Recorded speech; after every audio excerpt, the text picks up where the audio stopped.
જામનગરમાં ગઈકાલે 49 દિગ્વિજય પ્લોટ વિસ્તારમાં જીતેન્દ્ર ઉર્ફે જયેશ ચાવડા નામના શખ્સ પર છરી વડે હુમલો કરી જયેશને પતાવી દેવામાં આવ્યો હતો। આ પ્રકરણમાં મૃતક જયેશને હુમલાખોર શખ્સની પત્ની સાથે સંબંધ હોવાનું પ્રકાશમાં આવ્યું હતું અને હુમલાખોરની પત્ની પતિનું ઘર છોડી મૃતકના ઘરમાં બેસી હોવા સહિતની વિગતો બહાર આવી હતી। પોલીસે આ સનસનાટીજનક પ્રકરણમાં આરોપી દિલીપ રમેશભાઈ ચૌહાણને ગણતરીના કલાકોમાં ઝડપી લીધો છે। ઉલ્લેખનીય છે કે મૃતક અને આરોપી બંને કૌટુંબિક ભાઈ થતા હોવાનું પણ પ્રકાશમાં આવ્યું છે। ત્યારે આ પ્રકરણમાં આડા સંબંધને કારણે એક યુવાને જીવ ગુમાવ્યો હોવા ઉપરાંત બે પરિવાર પણ વિખાઈ ગયા હોવાની સ્થિતિ સર્જાતા ખળભળાટ સાથે અરેરાટી પણ વ્યાપી ગઈ છે। ડીવાયએસપી જયવીરસિંહ ઝાલાએ સમગ્ર પ્રકરણ અંગે મીડિયાને માહિતી આપી હતી।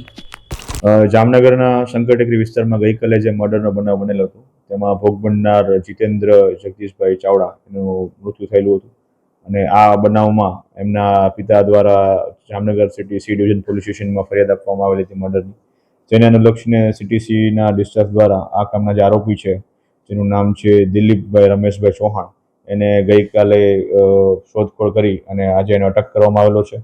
અને આ દિલીપ રમેશ ચૌહાણ વિરુદ્ધ અગાઉ પણ મોરબી જિલ્લામાં તેમજ જામનગર જિલ્લામાં ગુનાઓ દાખલ થયેલા છે એવું પ્રાથમિક દ્રષ્ટિએ જાણવા મળેલ છે।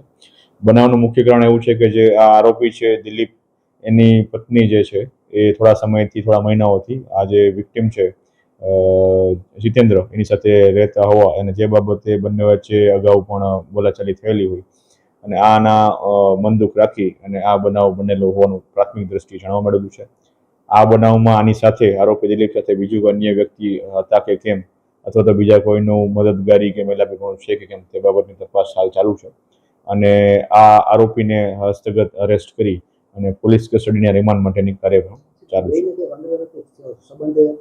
જી, જે પ્રાથમિક દ્રષ્ટિએ જાણવા મળેલું વિગત મુજબ બંને જે છે મામા ફઈના પિતરાઈ કઝિન થતા હોય એવું જાણવા મળેલું છે। એકચ્યુઅલી બંનેનો શું સંબંધ છે તપાસ દરમિયાન મેળવવામાં આવશે। સચોટ સમાચારો સૌથી ઝડપી મેળવવા માટે અમારી ચેનલને સબસ્ક્રાઇબ કરો।